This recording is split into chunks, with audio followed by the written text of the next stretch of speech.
Welcome back to yet another episode here at Rabbit Hole Stories, where we dive deep into the lives and journeys of those who have ventured into the realms of Bitcoin, freedom, and truth.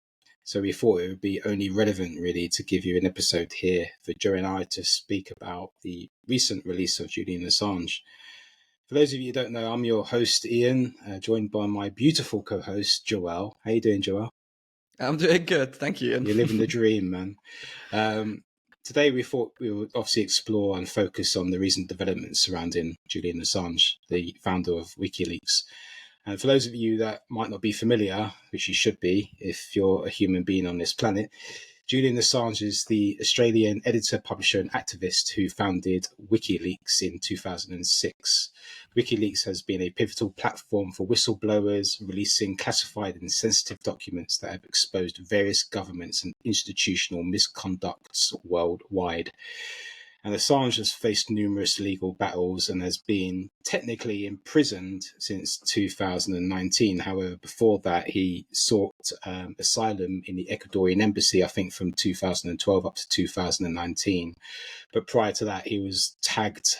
So technically, his liberty has not been afforded to him since 2010. So roughly 14 and 15 years now. So you can imagine the process in which it's and the endurance that this man has had to undergo with his family and the torturous sort of battle against the huge, what is the all-powerful United States government. But in a significant turn of events, Assange was recently released following a plea bargain, and this plea deal allowed him to plead guilty for a lesser charge related to the mishandling of classified information, avoiding a more serious charge under the Espionage Act, because I think he was facing something like 18 charges, most of which were under the Espionage Act itself. And he pleaded guilty for one of the lesser charges within that same act. And today we're hoping to unpack what the plea deal means and the conditions of his release and the broader landscape and implications of freedom and truth in the context of central control. Joël. Mm-hmm. Do you need a minute to breathe? Yeah, yeah. Let me breathe, and then what have you got to say about all of what I've said, mate? So that's actually something I picked up on Twitter today. It was a very short clip of Stella, Julian's wife. And I personally know Stella and Gabriel, his brother, very well. And she said for the first time in 15 years, they are able to go for a walk, go out in nature and touch grass. And this is kind of the ridiculousness of this whole thing. Not only that he's been in prison for 5 years, without a charge, by the way. He's been in solitary confinement, aka psychological torture, never convicted of anything, always under the assumption of the special relationships between the UK and the US, for basically doing what every journalist with the Washington Post and New York Times does.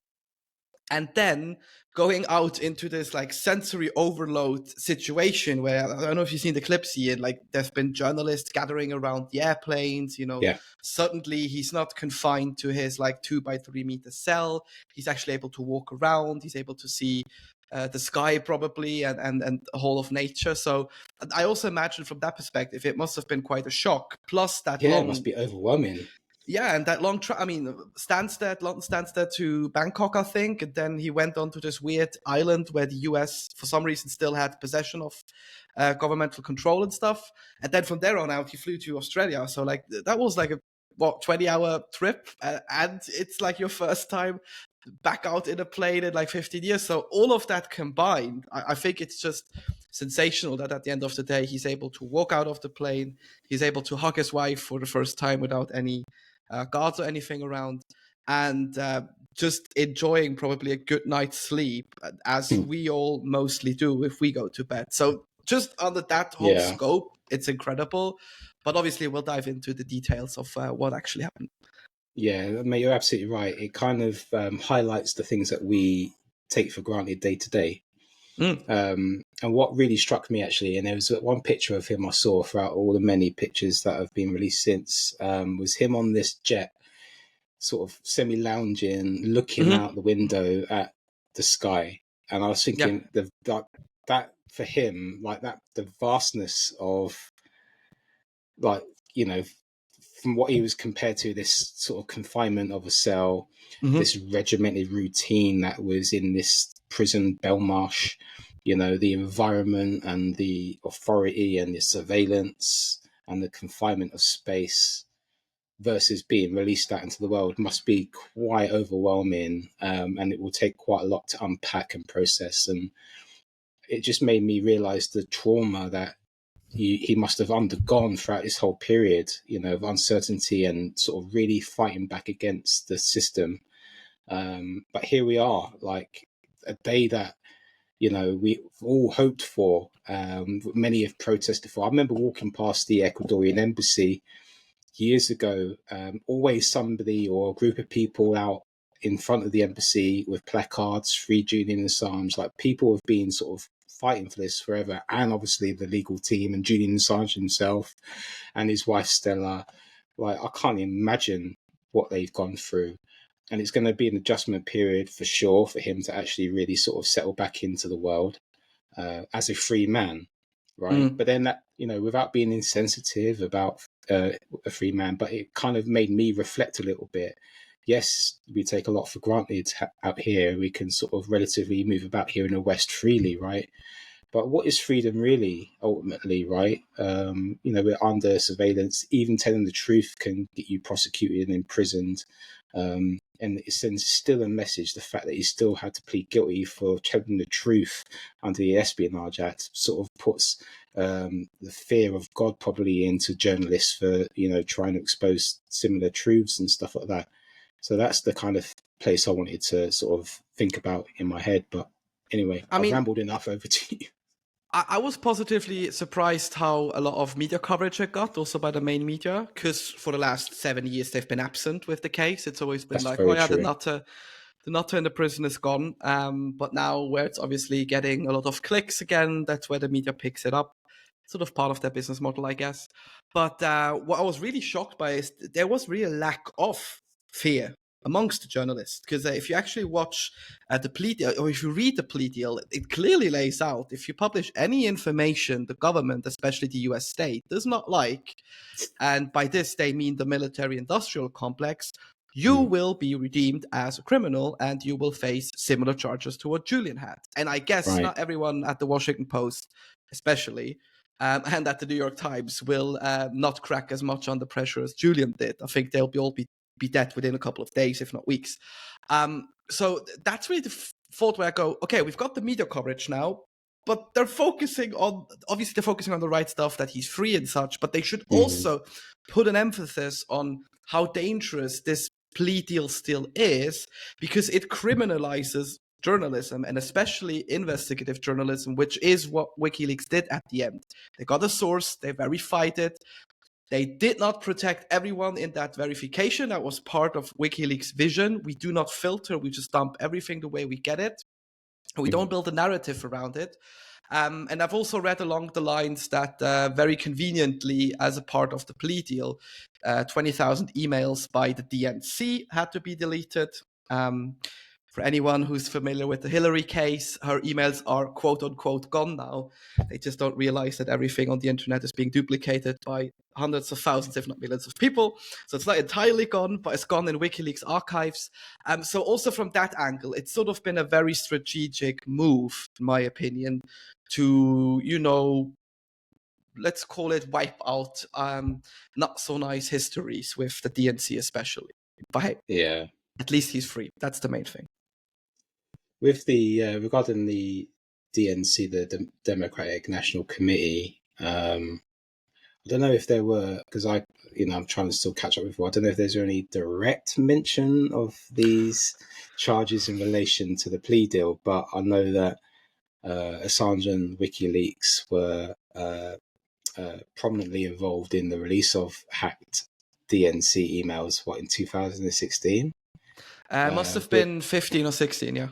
Yeah, and it was claimed by obviously the government to have impacted the US presidential elections in some way. But I don't know much more than that, unless you do. But I know that with WikiLeaks and this kind of leak and the allegations that he hinted at the murdered DNC staffer being the source, right? Is that right?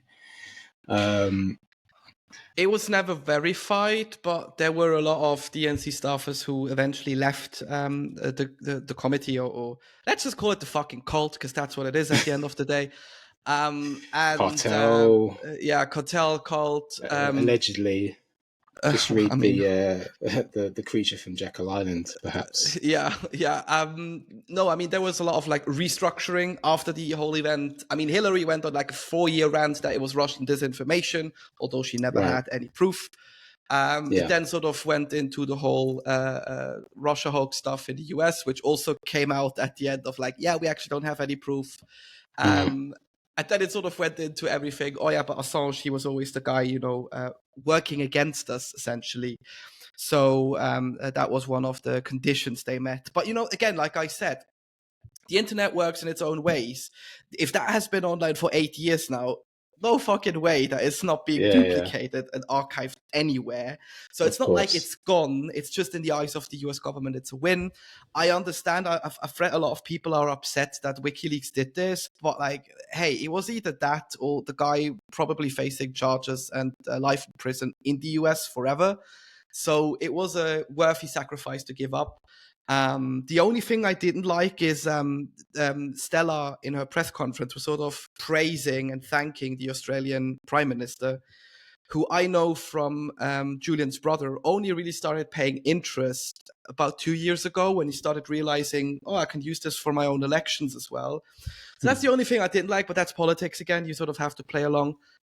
Yeah, but hey, no doubt with Stella and the whole family legal team, they've been involved in this battle. They probably know more about the how to articulate themselves exactly out there to communicate with these systems that you and I don't really get an insight into, right? And the sort of access and the language that they have to adopt in order to sort of like ultimately fight for the freedom that he shouldn't have fucking lost in the first place, right? Yep. They've had to sort of almost dance to dance at the right time in order to sort of like jump the hoops of the system that the system has put in place in the first place, right? To get through this. And you can imagine like the uphill struggle that's been for them.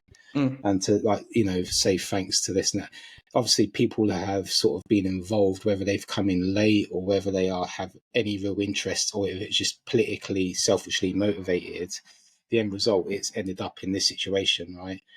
And, now that he's out, they can just go fuck themselves, really, because like he's a he's a free man, right? And I'm just curious now how it's all going to sort of like, my mind's firing about how it's all going to play out for Julian Assange now in the future, and what's going to come about now. And obviously he needs rest. He needs to sort of like he needs to come back into the society, and no doubt so much has changed in those 14 years that is going to be pretty alien to him. The things that we sort of see over time that we take for granted, that he's going to be sort of like now having to endure this kind of struggle to understanding what free looks like for him. Yeah, most definitely. And what I actually liked about the whole story is also that Bitcoin plays a certain part in it, because obviously WikiLeaks was sort of the first big moment where Bitcoin popped onto the scene for many people. Some argue it was the moment Satoshi decided to fuck off into the distance, because he was not a big fan of WikiLeaks accepting Bitcoin. But it's also now, with his release, been a big part of the story, because in order for them to get a private plane to get Julian out of the UK, because he wasn't allowed on a public plane and the government didn't want to pay for it, they had to take up huge amounts of debt to actually charter the private plane. Yes. Roughly around $500,000 or something. I think it was $520,000. And just someone randomly sent 8 Bitcoin to the donation address, which was like the remainder to actually reach that goal. Obviously, you had cunts like Andrew Tate who said it was him, but it definitely wasn't him. And some speculate now it was Jack Dorsey. But whoever it was, again proved the point. Like, oh, you got issues with human rights, or you need money from one end of the world and the other in 10 minutes. There you go. You can use a Bitcoin transaction, and I think that's Yeah, sort of mate, that was fitting for the wicked. story as Yeah, well.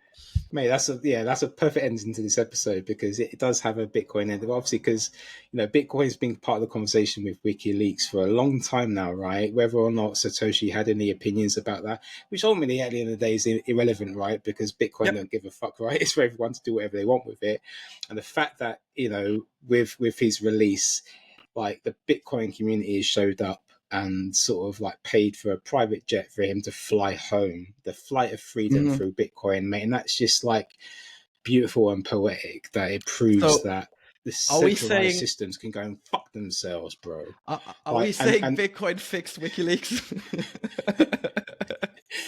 Bitcoin fixes WikiLeaks, yeah. And don't consume fiat because it's bad for your health, guys. And who did you say this looks like, Joel? And I kind It of looks agree now. You said it. like Roger 9000, the UK Yes. artist.